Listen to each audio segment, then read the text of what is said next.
Well, good afternoon, everybody, and welcome along to another day of lockdown. I hope that you're all doing well. We're now on the verge of Easter. And so, as I understand, there's roadblocks out in force around the country, stopping people going to their holiday homes for the weekend and all sorts of fun activities like that. So it's an interesting time in the history of New Zealand. And I thought, what better day to end out this sort of period before we head into the Easter weekend than to have a conversation about, perhaps on a more, I don't want to say academic level, that sounds a bit highfalutin, doesn't it? But a conversation on a more intellectual level about some of the bigger questions, some of the interesting ethical implications, the governmental questions, perhaps even the history of, or the sort of the prognosis going forward. How will this impact the world after COVID-19? There's some pretty big questions we're probably not even really thinking too much about at the moment. But to help me do that, to have that conversation with me here today, I have a special guest. His name is Peter Holmes. Peter, welcome. Great to have you with us. Thank you. Great to be there back in New Zealand, even though I can't be there in body.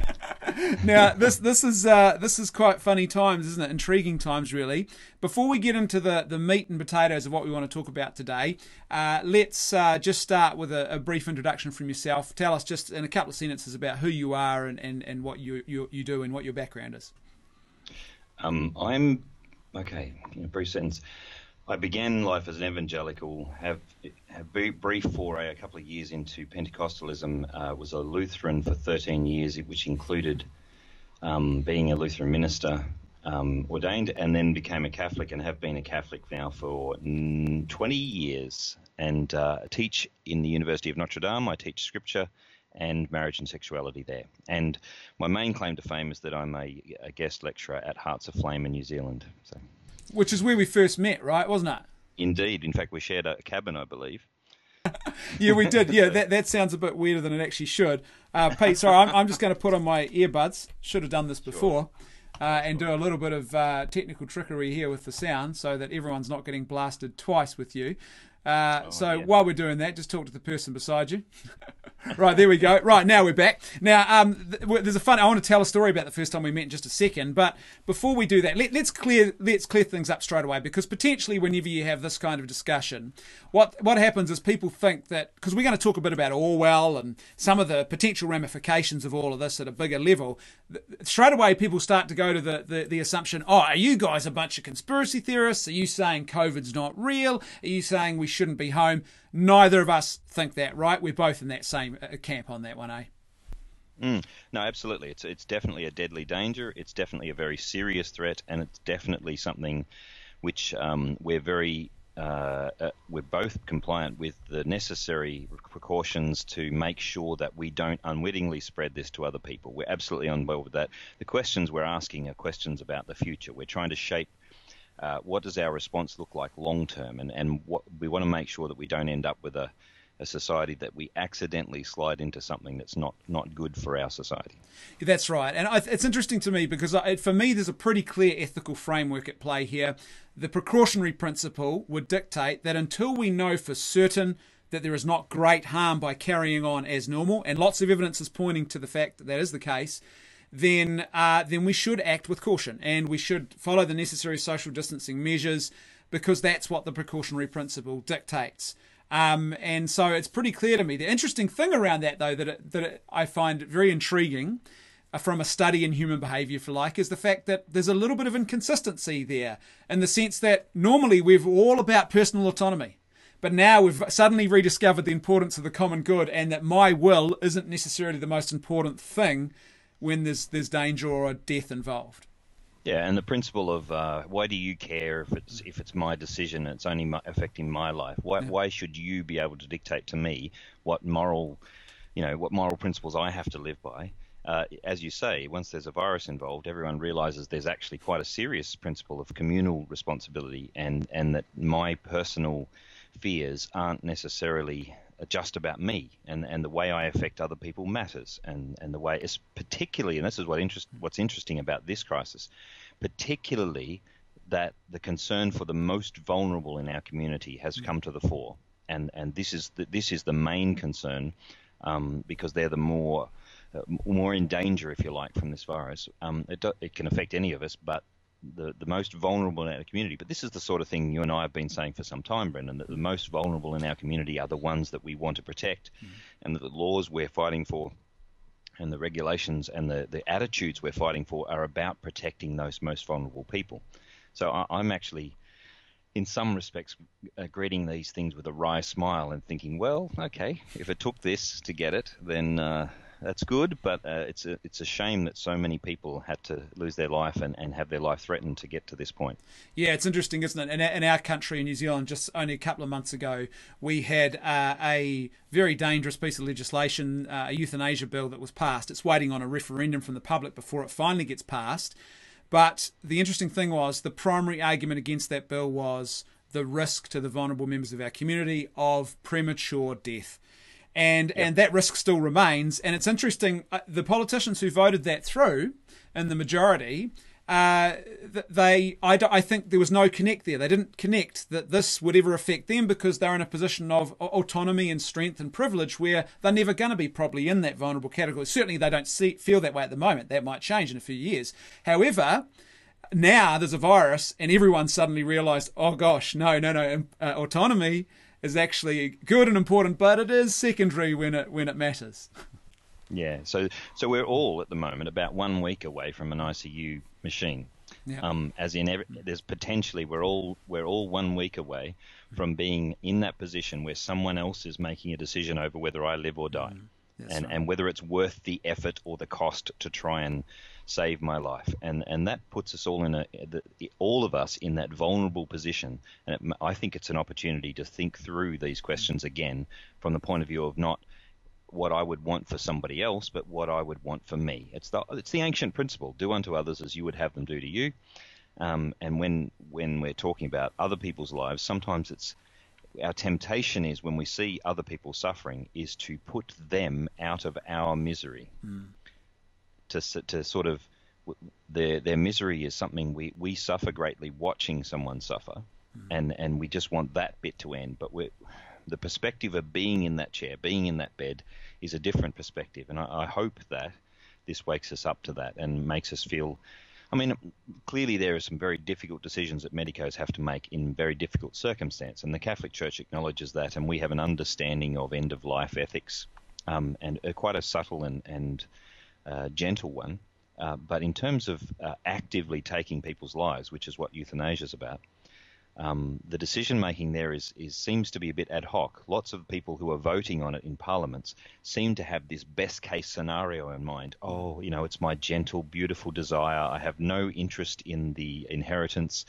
I have no interest in anything other than the suffering of my loved one, and I'm going to make this decision best-case scenario. But in fact, laws aren't for best-case scenarios. Laws, like marriage laws, when you look at them, they're not for when the couple is deeply in love and everything's working out. Marriage laws are for when things go wrong.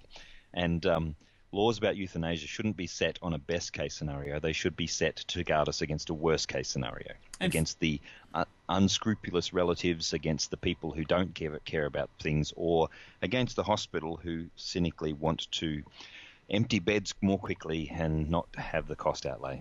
That's right. And more importantly, against health insurers, sorry. Yeah, that's exactly right. And funnily enough, that very principle, I think, is now being realised in this situation with, for example, our lockdown rules we have in New Zealand, because they've realised that you can't just say, oh, well, we'll just trust. There's a sense of we actually have to fail safe here. You can't leave room because of the risk is just too great. Yep, it's like having kids, Brendan. You know this thing. You say, don't go in the cupboard. No, not even if it accidentally opens. Not even if you just tripped near the cupboard and it fell open. Not even if your brother's absolutely in dire need and you have to get something out of the cupboard for him. You have to rule out all the possibilities and then have consequences clearly lined up for the people who open the cupboard. Exactly. That's how it should work, mate. We need more parents in Parliament. Let's move into the Orwell thing for a second. Before we do that, though, I'm not a conspiracy theorist. I don't think you are either. There's been a rash of new conspiracy theories popping up all over the place. Here's my take on this.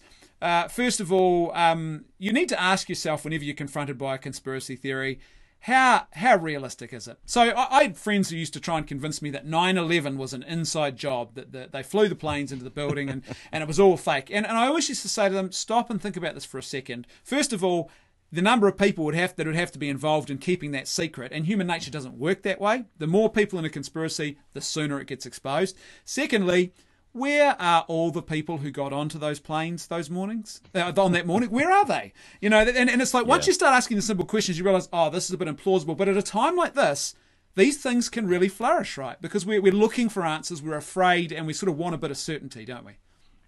I think that the key word there was fear. We're afraid. And when we're afraid, we start to lose the capacity to step back a little bit and think.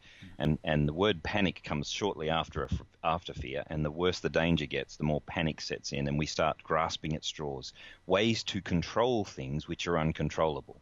We look for little handles on things so that when the entire world seems to be in chaos, because I've been watching the stats all over the world, and it's a very different story in the US to New Zealand and Australia and Italy, and you're getting a very different story. And to understand the way different countries are reacting to the virus and whether it's a good idea or not, you kind of have to get quite a complex analysis of different political structures and population densities and all sorts of things like that. And it's much easier to just come up with a theory that one shot explains everything. It's all a conspiracy, or it's all just a flu. And that means I don't have to think about it anymore, and I don't have to worry myself about the complexity of it. And it's a dangerous attitude, no matter how we apply this, by the way. If you apply it to politics, it's the same. If you vote on one issue and that's everything else doesn't matter, then you're in danger of creating a government that only cares enough to, feed you a bone in that issue and then walk away. Yeah, it's quite a dangerous thing to not think deeply about these matters. And I think it's interesting too, as I look at the situation, there is already a ton of conspiracy here in the sense that China clearly have not told the truth. There's so much already there. You don't need to add more to that. It's pretty clear. I'm not sure that the Chinese government not being honest with us is a new story. I mean, in terms of the Chinese government not being completely honest about what happened. But honestly, when we saw the nuclear meltdown in Japan, there was a whole lot of hoo-ha about that because they weren't honest with us honest with the world about the danger that was going out of the Japanese nuclear plant. And then we had all these reporters fronting up to the media saying, well, in Japan it's different. They have internal truth and external truth. And hang on. If you tell a lie, it's a lie. It doesn't matter what your culture says. It's still a lie. But in other words, it's not a new story that governments underplay the dangers that their subordinates or their representatives might have caused. We're watching governments around the world, of course, defend their own officers. In Australia, we've had the government defend their health officers who let a particular cruise ship dock in New South Wales and let all the passengers get off after they'd tested them, but before they got the test back. And so, there was something like 400 cases now come off that one cruise ship into Australia. And when you compare those to the numbers, that's a sizable chunk. But of course, the government's closing ranks on it. Oh, no, we followed all the protocol, but now the police are investigating, thankfully. My point about the China thing is that the fact that China lies doesn't prove that there's a dastardly new sort of world conspiracy going on here. It just proves that they're a government and that they just lied to cover their butts. That's not new. It's not unexpected. And I'm almost certain that what we'll find in the wash-up of this will be that the governments of each country have been precisely the governments of those countries, like Italy, largely ineffective and incompetent government, and are demonstrating that in the way they're recording their statistics, and also dealing with the health crisis. In Spain, a similar thing. Some of the governments which are being exposed for what they actually are. There's not a new thing here. Yeah. And we see the Germans who seem to be regimented in their approach to these things, and they're all being good little boys and girls and staying home and obeying the rules, which is not unusual for Germans. What I'm intrigued about is watching how the different national personality types coming out in statistics. in this age where everyone's trying to convince us that Europe is this one unified thing, and one word we haven't heard in this whole thing is United Nations. We're not hearing from them at all because, frankly, useless. But the World Health Organization is providing some kind of unified, response. But it's not. It's more about information sharing and that sort of thing. But mostly, individual sovereign nations are handling this in their own way, which is precisely, subsidiarity and all that. Local areas should handle local concerns, and they seem to have, if you like, by default, dropped back to this local concern and local area. Now that, I think, is a positive on the subsidiarity end of things. Locals should deal with local issues, except that in Australia we're doing quite well. New Zealand, I think you're doing better than we are currently. But what does that mean for our neighbours like Papua New Guinea and Indonesia and Malaysia and Philippines, who have nothing like the privilege I have? I am able to isolate. Now, it's a pain. I have 10 people in a 4-bedroom house. It's not the ideal world, but it's a privilege. I mean, I have a house. There's people in the Philippines and Indonesia, and they are in poverty and they can't isolate. They can't lock down. When it goes through those communities, it will be devastating. And they don't have like the same wealth to go to ICU as we do if we're in danger. It's going to be awful.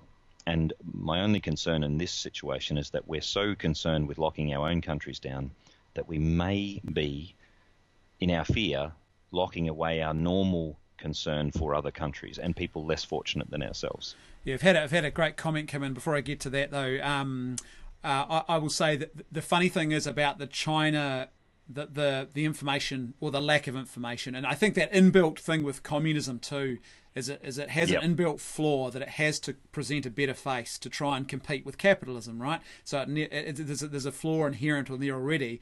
I'm looking at some of the Chinese news sources in the last 24 hours. It looks like the outbreak may have never actually been contained. They've got cases suspiciously appearing again in strange ways. So the funny thing about all of that, though, is that goes back to our original point. The precautionary principle of ethics would say there's even more reason there for us to take caution and not just to be gung-ho and say, oh, just treat it like the flu, because there's actually there's a lot we don't know that we thought we did know before this moment. Yeah, and another false argument that keeps coming up is lots of people die from the flu each year, and you can pull statistics out to say, for example, in the US 35,000 people die a year from the flu. Well, at the moment I can't remember what the death toll stands at this morning, but it's an extraordinary amount, and this isn't just the flu as in over a whole year. We're talking about in a matter of weeks. People are dying of this. This is on top of the current thing, and it's no good. I mean, you can say, okay, well, 50,000 people die of road accidents in the US, so this one doesn't matter. Of course it matters. This is, what am I looking at here? 14,000 deaths in the US at the moment in the last couple of weeks. So we're dealing with a situation where this is a new and recognizable threat. And I think that one of the things that's crucial about this is that we have many, many more vulnerable people in our community than most of us were aware of. My own wife suffers from diabetes. That means she's vulnerable. I have a son who's special needs. He's had heart surgery and throat surgery. He's very vulnerable. These things are... But no one would know this in everyday life. We're just walking around like every other citizen. We're not the frail elderly people. It's not just oldies. It's people we know who are our friends who are in danger. And we need to pay attention to that. At the same time, though, Brendan, I know you're going there eventually to Orwell. We need to pay a close attention to the creep of laws and the kinds of powers that are being taken on board by a government. There are legitimate uses of government, such as restrictions that you guys are actually, I think, doing better than us in New Zealand. Well, that's not surprising. You do a lot of things better than us. But but in terms of you're fairly stoic, and I don't know. In Australia, that people tend to not care about the police, and they're very anti the police. Yeah. And we asked Australians to be sensible, and the next weekend they all showed up at Bondi Beach. Yeah, and, I saw the photos. All the beaches, and they don't care. And then the next week they closed Bondi, so they all went to Manly Beach. It was just insane. And their attitude is, well, only a certain percentage of the population will get this. I'm fine. Inherently selfish. So the government's cracked down, but what I'm watching much more closely than the activities of the police today is the emergency acts being passed by Parliament. Yes.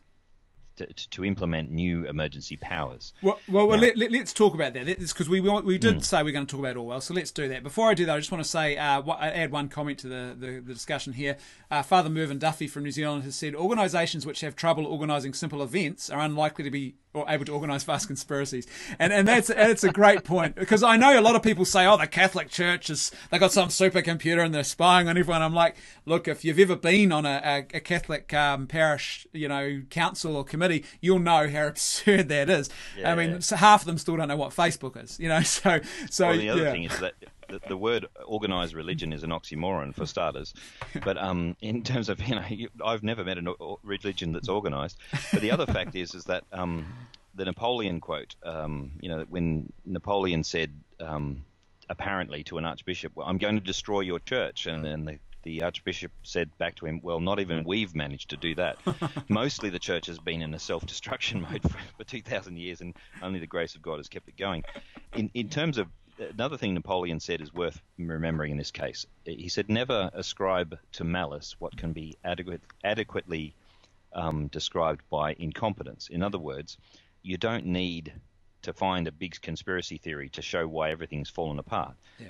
Pretty much that can be described by our incompetence, our laziness, or our lack of good reaction to things, like the Chinese government's tendency to cover up. And to be honest, let's be fair, the current American government's seeming inconsistency in their response to these things as well. So it's not just communism. There's if you like, the worst of capitalism as well is also coming back at this. Yeah. So go on. You were going. We'll talk about that in a minute, actually, because I want to talk about the media reaction too. But let's talk about Orwell. The first time I met you, we were both speaking together at an event, the Hearts of Flame Catholic Summer School here in New Zealand, and we were both picked up from the airport. In fact, I think at the same time in the van. And I remember you were wearing a shirt that said, was it "Make Orwell Fiction Again"? Is it something like that? That's correct. Yeah. Yes, I still have that shirt. Yeah. No, I love that shirt, and there's plenty of memes like that floating around. So, what do you think? Because I think here's my reading of Orwell. As someone who has read and very recently reread actually 1984 again, that he would say there is an appropriate use of government, that not everything the government does is Orwellian. The sense of Orwellian is when the government gets into excess. And my sense is that he'd want to say here, yes, there's an appropriate use of government authority, but we do need to be careful, because you've got fear, power, and human self-interest that can very easily come together in the wrong way here. I think 1984 is probably a very good example of this, although Animal Farm has its own lesson. It's a bit more subtle of an analogy. But 1984, the problem in 1984 is not so much that the government controls movement, because they actually are able to move around in the world described in the novel 1984. What they're not allowed to do is think outside the party lines. They're not allowed to question. They're not allowed to bring the party's ideas into question. If the party says this has been true and has always been true, then they must actually adhere to that. And even if there's a slightest hint that they are not 100% in line with the party, then they are to be trashed. Now, I think the most Orwellian thing about our world right now is not so much the government, but Twitter. If you happen to say, for example, like J.K. Rowling, who is no friend of the church or of conservative governments or anything like that, came out and suggested that a woman is a woman by her biology. In fact, she didn't even say that. She just said someone shouldn't be sacked for saying that. And she's been absolutely howled down and shut down. They've attempted to remove her public platform and take away her riches because of this. Now, that's Orwellian. If you're thought policing someone in this situation, what would worry me about it being Orwellian is if you are unable to call the government into question. At this point, the government is right in taking proper precautions in a time of crisis, but if it becomes illegal, or we are punished in some way behind the scenes for questioning the government's actions, for calling their policies into question, for drawing drawing out actually quite good arguments about I'm having constant arguments with some friends of mine about what's the best way a government can respond to this, and they have the view that we should be more relaxed and like Sweden perhaps, and just let people go into cafes. And I have the view that the current shutdown is a necessary evil for a reasonable time, a month or so, a couple of months. But even while we're debating that, the fact that we're free to debate that means that we're not in an Orwellian society. The fact that we can talk about it and vigorously criticise the government. I watched a press report this morning of my own state premier answering questions about one of her own ministers who defied the shutdown and visited somebody up the coast and came back. He's up for a $1,000 fine, and all of the press was howling for him. Look, you said everyone gets a fine. He did the thing. He gets the fine. And basically, she's not going to do it. But the point is that the press were free to howl at her and hold her to account, and to say these. If you're going to say this, then you have to be accountable. That's a really good thing. That's a healthy sign if we're able to have this discussion, Brendan. If we're able to call each other idiots about conspiracy theories, if we're able to come at each other and say, I think you're wrong about this, and here's a different way of doing it. I think that there is a good and sensible way to go about this, but I think it's much more important that you and I are free to do what we need to do in terms of being human beings who are still voters, who are still intelligent agents, and inform ourselves, argue, even be stupid. Yeah. I would defend the right of my least intelligent debaters and say you have the right to be absolutely as stupid as you like, provided the government still has the right to stop you being stupid in a way that harms the rest of us. Yeah, it's interesting too. I think the other thing that I would call Orwellian is the rise of the false dichotomy now, and sort of this tribalism where it's all very binary thinking. It's black and white. You know, you're either with me or you're against me. That's very dangerous, because a person can be, like you and I, pro the social distancing measures and an appropriate use of authority for those reasons, but also saying, hey, there are other things to consider as well. It's not one or other. And I think there's a real danger in that actually stops us questioning, because people think, well, I can't question what I think my government is getting wrong, even though I think lots of other things they're doing right. So I just won't say anything about what I think they're getting wrong. That's very dangerous for a government not to be challenged publicly.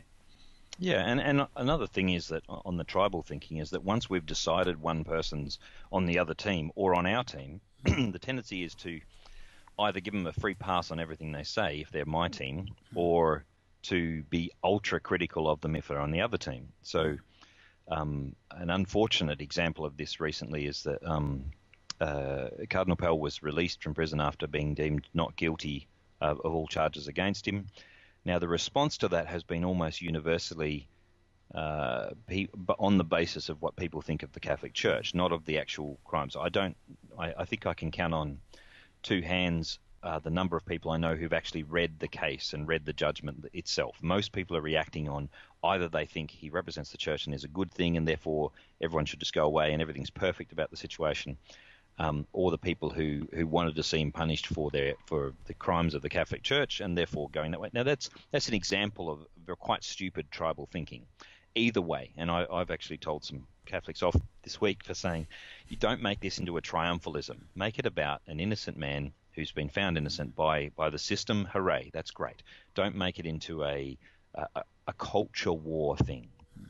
The courts are about an innocent thing. And when our Prime Minister stands up, who I'm not terribly impressed with in Australia, but he stood up and he did a bad job of the bushfires when we were here, as you guys know from all the smoke that came over, and he seems to be doing a slightly better job of of handling this particular crisis. I was critical of him with regards to the bushfires, and I'm moderately and cautiously optimistic about his handling of this. Honestly, and Jacinda Ardern hasn't given us a lot of reasons to cheer her leadership in some respects, but in other respects, I'd have to say she's a good example worldwide of people who've taken the right steps in this particular matter. Yes, and our ability to differentiate between those things is an important rational thing, and it's also a Catholic thing. We need to be about the truth, and we need to be about charity in interpreting things. without in any way relinquishing our right to be critical of all the other things we don't agree with. Yeah. Yeah, and I think there's an interesting thing that goes on here too. It's you've talked about, I guess you alluded to there, the reality of scapegoating that some people want to get into, so that the Pell issue. There's a flip side to that, I think, where we want to cult of personality and we want to idolize our leaders, and just because they do something initially right, and this is what I'm seeing a little bit starting to creep in now in New Zealand. There is this almost they've turned Ardern into an idol because of what initially happened, and that's very dangerous, because just because they were right at one point, it doesn't mean they're right at every point, and so you've got to keep your wits about you. And I think that the other thing too is it's interesting watching media, for example, writing glowing accolades, and I'm thinking to myself, hold on, we're only halfway through even our lockdown. We're not even fully out. Just wait. Heap the glowing praise once we've actually got out of it, and we're like, phew, that was safe, wasn't that great? Not now, because it does create a false sense of security that can lead to bad decisions not being questioned. This is why the church doesn't write hagiographies. That's the official term for a life of the saint, a sort of a story which shows how wonderful they were. The church doesn't write hagiographies until well after someone's dead. You wait until the story is over. You wait till they're done, and there's no more chapters in this, and that we're really sure no secret stories are going to come out. I mean, there's been some unfortunate stories coming out quite late in people's lives recently, which have changed the way we view their whole life, and which shows you should never make someone into a saint too early, and you should constantly be open to criticism.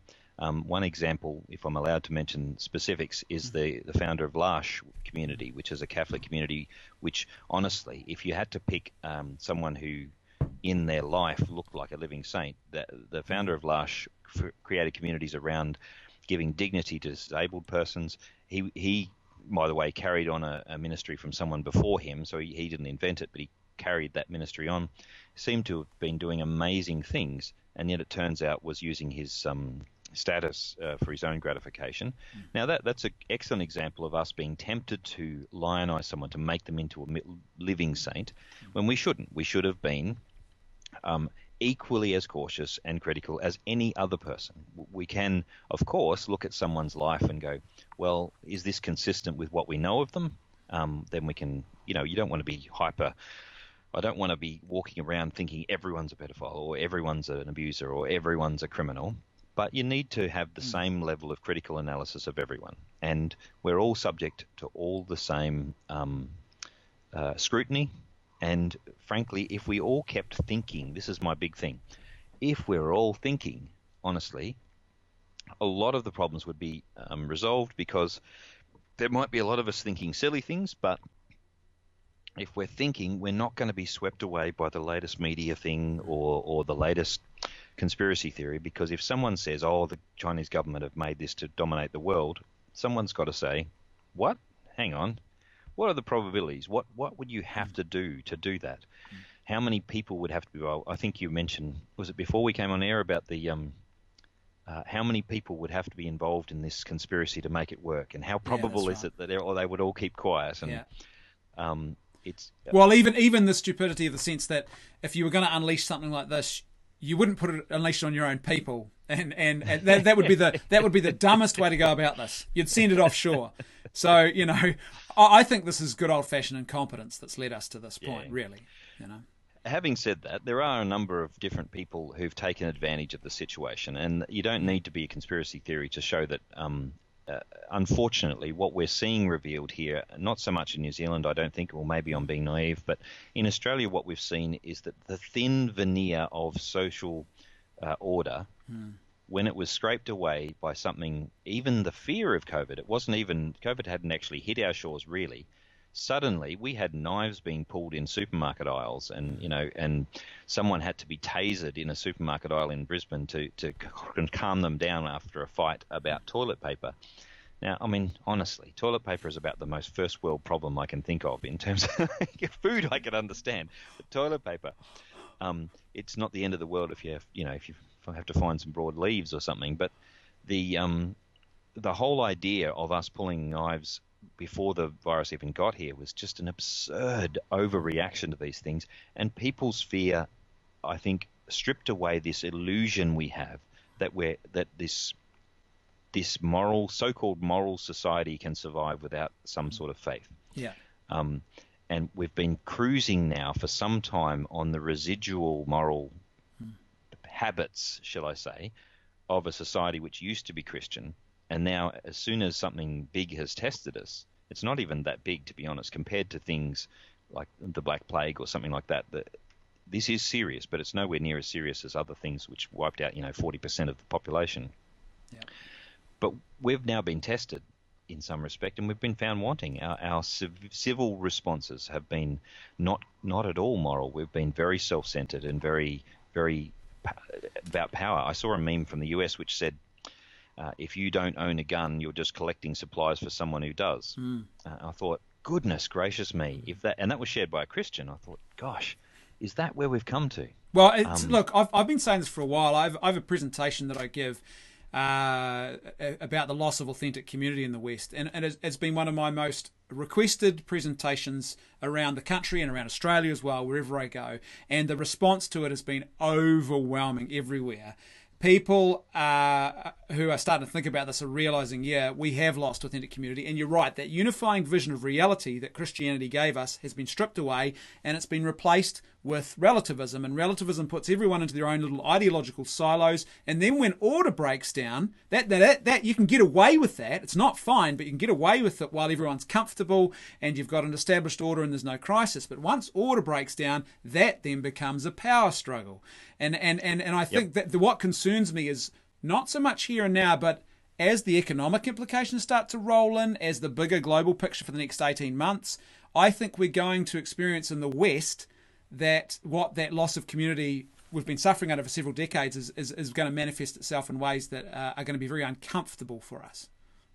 I agree, and discomfort is probably a nice word for it. I think it's going to be painful. I think people are... we all already know people who are now without jobs. We already know people who are suffering financially. I think I'm very privileged to still have a full-time job because I was able to move all of my teaching online, and we're actually reaching out further, and we're talking about next semester offering, this is a bit of a plug now, but offering courses. Go for it, mate. Go for it. Offering courses to anyone online. So basically having what are called mini courses, similar to the ones we did at Hearts of Flame, where there's a very limited capacity. It's free. It's just a teaser for the university. But those kinds of things I'm a very privileged person, working quite hard, so I don't have that problem of twiddling my thumbs. But many of my friends would kill for that kind of work. And I think that they're Christians and they're doing it stoically, and they've been reasonably well planned in their own family care. But it's going to get messy as we're rearranging the job market, as things work themselves back into a new normal. One thing I'd have to say though, Brendan, I think that what this virus has exposed in us is how many jobs are actually essential. Yes. As in, we were talking off air about essential services, and you made a reference to it, that sometimes they're inconsistent about what's actually essential. They say churches are non-essential, and then they make something. I think we had for about a week here, hairdressers were actually allowed, but churches weren't. So you think, well, I'm not sure we're in the same category there, but having said that, what we're finding out is there's a lot of jobs which just they're about pushing paper around and pushing money around and things like that, which aren't necessary. They're not productive in the same way that that some essential services genuinely are. And I wonder, what I've been interested in is I thought that this crisis would show that things like art and culture and music would drop off the grid. Because we tend to go back to survival mode. But what I've noticed online is that a lot of these things are being sought out because we're reaching for what makes us human. Yes. And people are watching your streaming, Brendan, and other things like it, and hopefully listening to my podcast as well, on the basis that we're reaching for those things which draw our brains and our minds and our hearts upwards out of this kind of ordinary situation into something that's bigger than us and draws us to be greater as individuals, but also as a community. So let's talk about speaking of economic implications. one thing that Orwell is clearly all about, especially in 1984, is the idea of propaganda and the use of information to control a population. Now, this has direct correlation with the media. I get a bit frustrated when everyone says, oh, that's 1984 about everything, because it's obviously not. I think we're probably closer to Aldous Huxley's Brave New World than 1984, but the media is definitely an important factor here. And I have seen, it's been interesting for me to see how some journalists are now perhaps even starting to realise that their job is actually not simply to carry water for ideas or ideologies or personalities that they like in the government, but it's an actual fact they have to be holding them to account, while others, it seems, are not. And I think I've seen a lot more in overseas media, but there's been perhaps less of a critical eye on China because it's suited a political agenda, say in the American media, to be more critical of Trump than China. And I think it's interesting to me.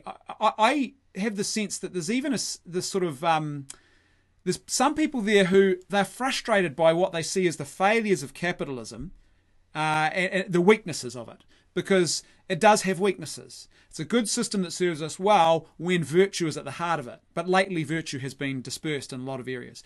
And so they see those frustrations, and then I think they do what the human tendency is, that binary false dichotomy, and they go, well, maybe we should, those guys over there seem to be looking after their people, so maybe we'll, it's the whole media thing is a big unknown quantity in how this all shapes up, right? And also they can sell, because they're commercialized, they can sell their idea, and the whole system is set up to respond to instantaneous kind of frivolous decisions that we make in terms of whether we click on an article or whether we don't. Yeah. And so a huge part of an article is whether or not it catches your attention enough. My newspaper editor friends tell me that if they can slip certain words into their headline, basically they double their clicks. And so they're constantly looking for that kind of hello. They're constantly looking for that kind of ability to catch our attention. And so the tendency is to be tempted towards things that are going to be sensational, because I'm much more interested in terms of just my pure instincts, psychological instincts, when I see disaster or danger, or this will change your life, that kind of phrase. Unless I have time, I'm not going to click on something that says this will melt your heart, or this is a good news story, or something like. If I've got time to sit down and look at that, I will, or if I feel a particular need for it. But I will respond to disaster and watch out, or new warning, or something like that. And so they sell on that basis. And frankly, Americans are pretty bored with picking on China, because China's way over there, and and sure, they're the big bad guy, but right now I'm worried about now and my job. And so what the president says, and in Australia what the prime minister says, is pressing to me, because it might be because literally the prime minister has come out and changed the budget every time he's talked in Australia. So job seekers are going to get this, and we're going to do this with people who are out of work. Every time it happens, you're finding out literally what's going to be in the paycheck next week. So that's a pressing concern, and that's an interest. And the criticism of his response, as you say, is much stronger than criticism of perhaps the Chinese government or the Italian government, whose decisions are affecting millions of lives. We are much more focused on what matters to me and what's going to be a disaster for me than we are on anything else. But we're susceptible to the easy answers, as I said before. If we're not going to sit down and think, then what we're going to be is led by the nose by whoever tells us what to think. Yeah. It's just easier, and this is perhaps something to raise at this point. Tracy Rowland is an excellent theologian who works at Notre Dame, and she's written a book on culture, called Culture and the Thomist Tradition, and one of her chapters is on the cult of the expert, and this is the bit that is worrying me right now. The cult of the expert puts an expert out there as if they're the high priest of scientism. Yes. Yeah. So we're all trusting in science, and science is going to get us out of this. That grand old heretic Martin Luther once said that a god is anything you look to for all good things and run to in times of trouble. We've been looking to science to give us all the new gadgets and all the new things, and what makes me happy, getting the new iPhone or getting the new gadget or the new camera or whatever it is. And where are we running in time of trouble? Everyone's looking for the guy in the lab coat to stand up and tell us, we're going to save you. We're going to save you. We've got all the things coming. Let's talk about that, because scientism is something I had on my list of things here to discuss, and so I'm glad you've segued into this, because there's a funny thing going on here, in the sense that Francis Bacon's whole maxim, knowledge is power. It's this idea that we will free ourselves from the constraints of the natural world. The more we know, the greater our powers become over nature. Now, there's a certain truth to that. That gives us vaccines. Great. We free ourselves from the constraints of an awful early death. But then, as I said the other day on one of my live streams, it also gives us this thing, which we often now find ourselves enslaved to, as opposed to being free.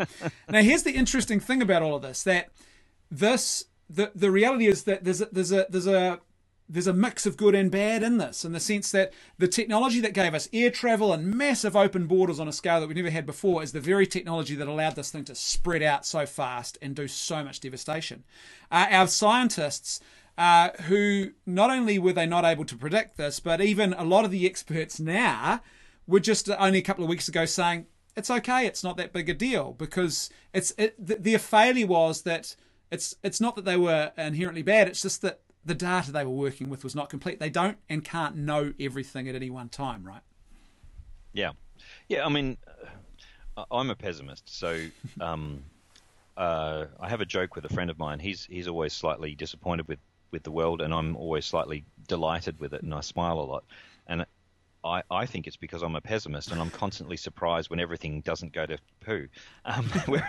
Whereas he's an optimist and is constantly disappointed that things don't work out in the best possible way.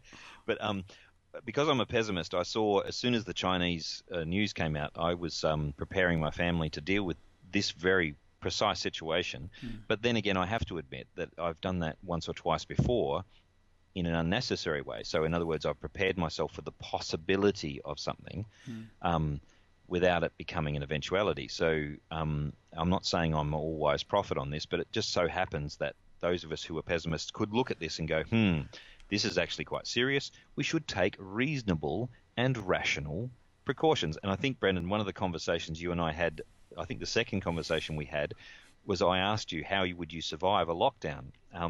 And we talked about your property setup and the different ways that you would survive if all the supply chain suddenly shut down.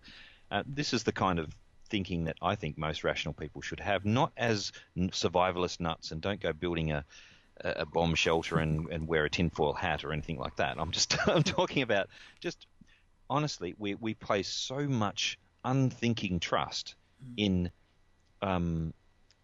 almost every device that we've got. I mean, the iPhone gets me from place to place. If I didn't know in my own head how to get to my friend's house and my iPhone died, would I just be lost in Sydney? Would there just be? So in other words, we need to still have it's fine to rely on devices to make things easier, so long as we still have the capacity to go without them. The scientists can give us information and they can help us analyze information. I've been trying to look at the reports, the statistical reports for COVID-19, and to be honest, I don't have the training to analyze them in the deepest sense. But what I can do is read a number of different analysts and sort of compile an understanding of them, and try and engage with them intelligently. Now, when we do that, I think they actually have to their usefulness is at its peak when they can help decipher the data for us and help us understand why we should be in lockdown. So what I don't like about the current government is they're just telling us lockdown. Yes. And when you go looking for these stats, when you go looking for the data, it's very difficult to find. Yeah. And they are relying on one expert who's just said this, shut down. Okay, look, I happen to agree with that particular call, but where's your data? Who's giving you the advice? Which scientists are we talking about here? Transparency requires us to be able to critique this. Yeah, and that's why critical thinking is so important, right? Because I said this to someone the other day. No, it was my wife. We were talking about this. I said the same experts who just a few short weeks ago were saying it's not a problem, don't stop traveling to China, everything else, are now saying we must shut everything down and we must shut it down for 6 months or a year, and it's definitely that serious. Now, what I'm saying is we don't attack them for their previous misunderstanding, but what we do have to realise is that in the same way that they were wrong about their lack of reaction initially, they could now also be wrong in their overreaction. And so there's things that they're saying are true, but then things are, and I think it's important. That's why I think we need to maintain that sort of critical eye on these things. And the fact that they can change their mind and admit to being wrong, I think, is a positive in itself. Right. That's right. If someone refuses to acknowledge they've ever been wrong, that's a dangerous thing, because that's pig-headed arrogance and ego. It's about their ego in that case. But in terms of someone admitting they're wrong, we want to know why. On what basis did you change your mind? And more importantly, on what basis will you rethink what you've just said? Yep. What's the trigger point here? What sort of data would you need to change your mind about how this is working? So, for example, there's these vague things in Australia about being shut down till June 30. That's fine. Why June 30? Tell me a date. Have you just picked one out of your hat and just gone, okay, there's a date? You go, well, hang on. Is that just because it's a little way in the future, or do you have a specific thing in mind? At what point do we look at the stats? What benchmarks are we looking for to say, if we get to this point, we can make this decision, kind of thing? Well, here's the thing. Here's the thing too. In New Zealand, they're talking now about eradicating the virus in New Zealand, and people are praising this. Well, first of all, my understanding of viruses, that's not really how they work. But secondly, the implications for that are actually quite frightening, because if we do eradicate it in New Zealand, we will be very vulnerable, while the rest of the world has now actually had it sweep through and do its worst. And effectively, our borders will have to be shut until there is a vaccine. It's permanently until there's a vaccine. Yeah, now so you see how it's not simply one or t'other. You've actually got to say, okay, what would this scientific implication or outcome mean? And what I guess the other question is, science can never tell us what we ought to do. And that becomes important with medical ethics. If so many people are going to die and we need the ventilators, everyone over 65, I'm sorry, you don't get a ventilator. And that would be horrific and unethical. But that's how you can end up if you don't use anything other than scientism as sort of your benchmark. And it reveals, practically speaking, what is actually our ethical basis. If we do that sort of decision making, we say over 65 don't get it, instead of they're the most vulnerable, they should get it. Then we reveal that we value life on the basis of either its usefulness or its potential, or there's some kind of bizarre ethic going on. And I think that's the reality. Most people think that way these days, even if we don't. Our laws aren't based on it, which is a bad thing. I'm not saying it's a good thing. It's a bad thing. In terms of the other factor with the viruses, you made a good point. Sorry, the vaccines. You made a good point there. There's 3 or 4 labs around the world claiming to have made breakthroughs, and they're into human testing now.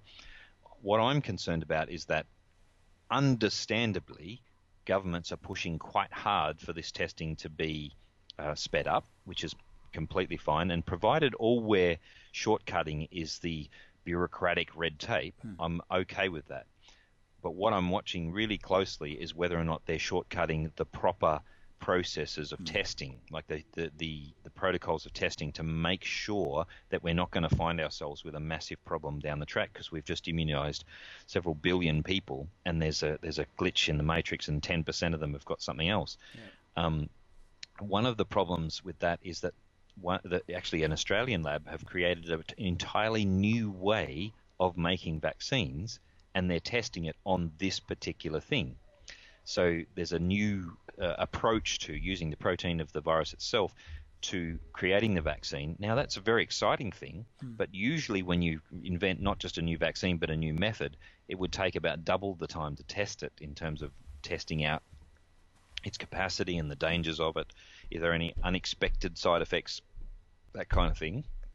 But it's being rushed through in the same way as everything else is being rushed through. We just need to hold the experts to account. And I think that the fact that I can read this data and read these studies and take a good look at them, and I'm reasonably hopeful about this not being a perpetual problem because of the progress they're making. The fact that we can still hold them to account, I can still see the data, seems to suggest that we're not yet in an Orwellian situation, that the viruses that they're testing seem to stand up to medical logic. And my medical friends are telling me, no, so far it seems like they're following all the proper protocols. Keep an eye on this and this. So keep an eye on their testing protocols, whether they're being fudged or all that kind of thing. Well, this is where trust is so important again, right? Because if you lose that, if you end up with the Orwellian state, and the lack of trust, then when you do find an actual legitimate breakthrough and you say, right, line up everyone for your nasal ingestion of a particular vaccine that's going to protect you, people go, 40-50% of the people go, no, I don't trust them now because they haven't been transparent about X, Y, and Z. Then all of a sudden, you've now got a problem and a prolonged crisis because of that lack of trust. Yep. So you realise how virtue is so fundamental, not even in the worst of times, but even at the best times, but also at the worst of times. It becomes even more essential. Yep. Well, I think one of the most telling things in this will be whether or not we hear the news that one of the potential vaccines hasn't worked out. Yeah.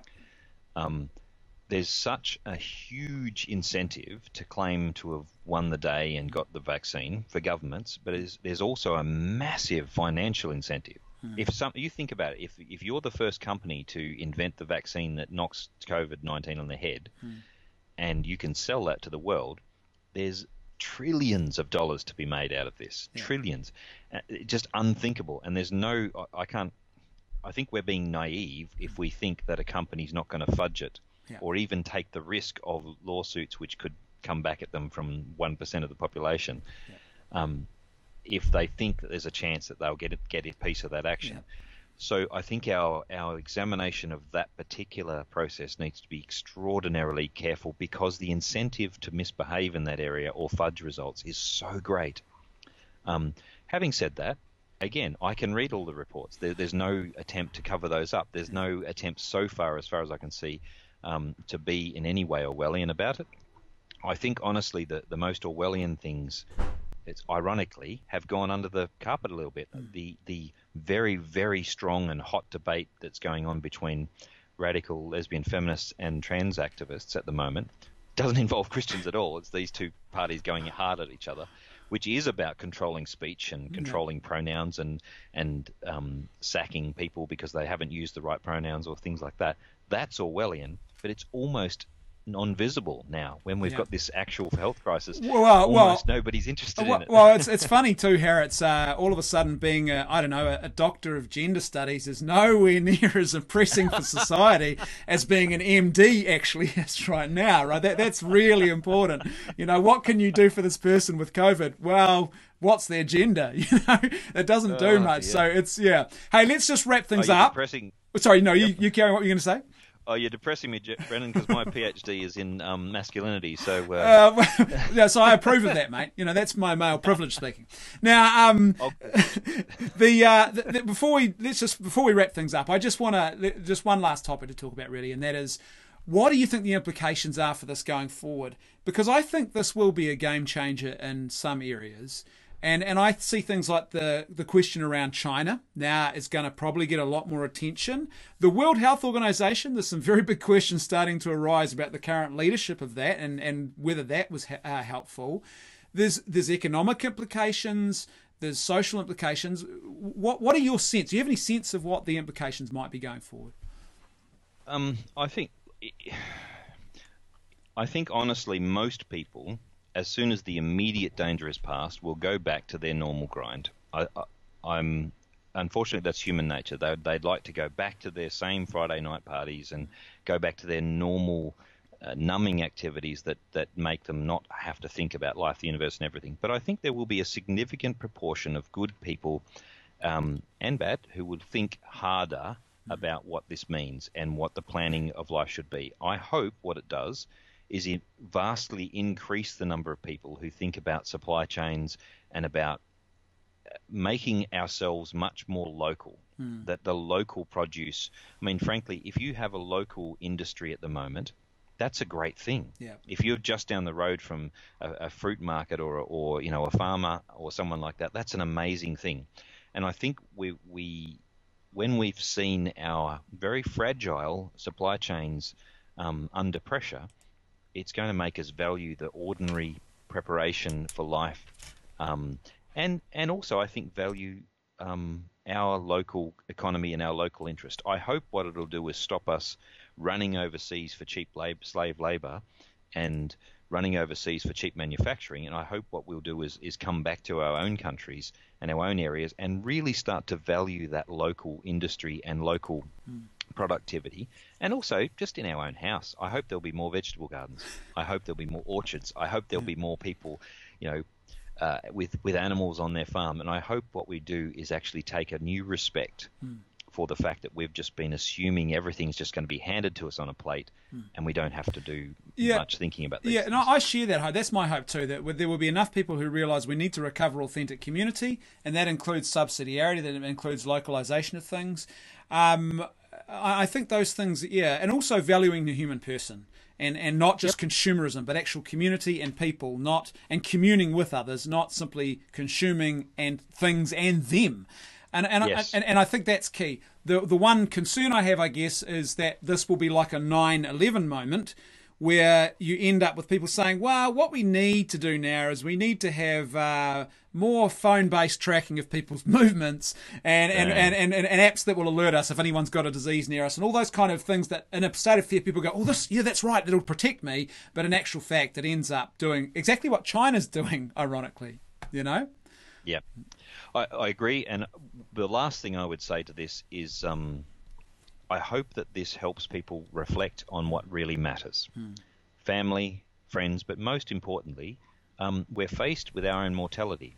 And that means that's something that's real every day, but now we've had to think about it. And I hope that what that does is make people reevaluate their jobs, their life, their relationships, and look at them in light of their own mortality and what's the meaning in my life? Where does this take me? And for me, it's focused me much more strongly on my faith and my family, and I think that's a good thing. Yeah. And I hope that many others do the same. Now, I'm not saying that the only rational course, or I think the only rational course is to be Catholic, because I am Catholic, but I'm saying that I hope that many people connect with and re-examine their faith in the light of the suffering of the world and ask those really hard questions like, why is there suffering in the world? Why am I going to die? What's the point? Why do I have relationships at all? Is it just for self-gratification, or is there something that I can be self-giving in? That's an important thing. Yeah, I agree, and I think that's true for any of us. I've had that same journey myself over the previous few days and a couple of weeks. Is that discovery of what is truly good, truly beautiful, what really matters, what is true, and really at the heart of that is I believe absolutely is God. And it's very interesting to see now in the situation what happens when you do take what Christianity has given to the world out of a society, and when you add fear in its place and crisis, it's that there's things that aren't good about that. And so I think it's the challenge is, how do we live this out more fully going forward? Peter, it's been a real blessing to have you with us. Just give us a plug about your how people can get a hold of you, university, podcast, stuff like that. Just what do you want to plug? Really quickly, the podcast is thiscatholiclife.com.au. It's just a conversation. It's a conversation where we have a laugh. We talk about ordinary things. This obviously things as serious as this, but also ordinary things. We've talked about superheroes, we've talked about movies, we've talked about COVID-19, we've talked about history, we've talked about the abuse crisis, we've talked about all kinds of things. It's just an ordinary bunch of Catholics having an ordinary good time shooting the breeze. So it's worth looking into, thiscatholiclife.com.au. The university is the University of Notre Dame, and you can see that stuff on their site, which is actually I better get this right. It's ND, so Notre Dame at edu.edu.au. So very simple. But you'll see on my Facebook feed things coming through for that and in the coming weeks. But, mate, I would encourage everyone to do this. Your streaming has been a very good thing for a lot of people. I think that's excellent. Local personalities touching base with each other and communities bringing communities together, that's wonderful. I would like to have you on my podcast in return. I will happily do that, and in return for you coming back probably on here at some point in the next week or two, because people are already starting to say to me, this is awesome, thank you Peter, says Jenny, wonderful discussion. So I think people have really benefited from this, so I'd love to have you back, Peter. Yeah. You just say when, mate, and I'll try and make time. Okay, tomorrow. No. Tomorrow. Now, speaking of tomorrow, folks, is Good Friday. And so do make it a good Good Friday, even though we're in this isolation. It's a moment to perhaps embrace the cross and hug the cactus just a little bit more than we normally would. And I would say too, I will try and get a reflection online, probably around midday, just a short reflection, I think, on the cross on Good Friday. And we'll focus in on that, the real heart of what the day's about. It's not about me, it's about the cross, and so we'll do that. And if you're stuck at home, yep. Here's the scripture scholar in me coming out. Yep. Read the readings of those masses. Yes. Like find online universalis.com or whatever you look for your online Bibles, but read the readings of the Maundy Thursday Mass tonight. Read the readings of the Easter of the Station of the Cross. Read the readings with your family or whoever you're with, and meditate on them. Yeah, that's right. And it's a chance to come together around what is important as family, as community, and that's really what it's all about, eh? Peter, it's been a real blessing to have you on, mate. You're an absolute champion. It's been a lot of fun. Thank you, Brendan. Go well. Keep me in your prayers, and I'll keep you and your family in mind. God bless, mate. God bless. See ya.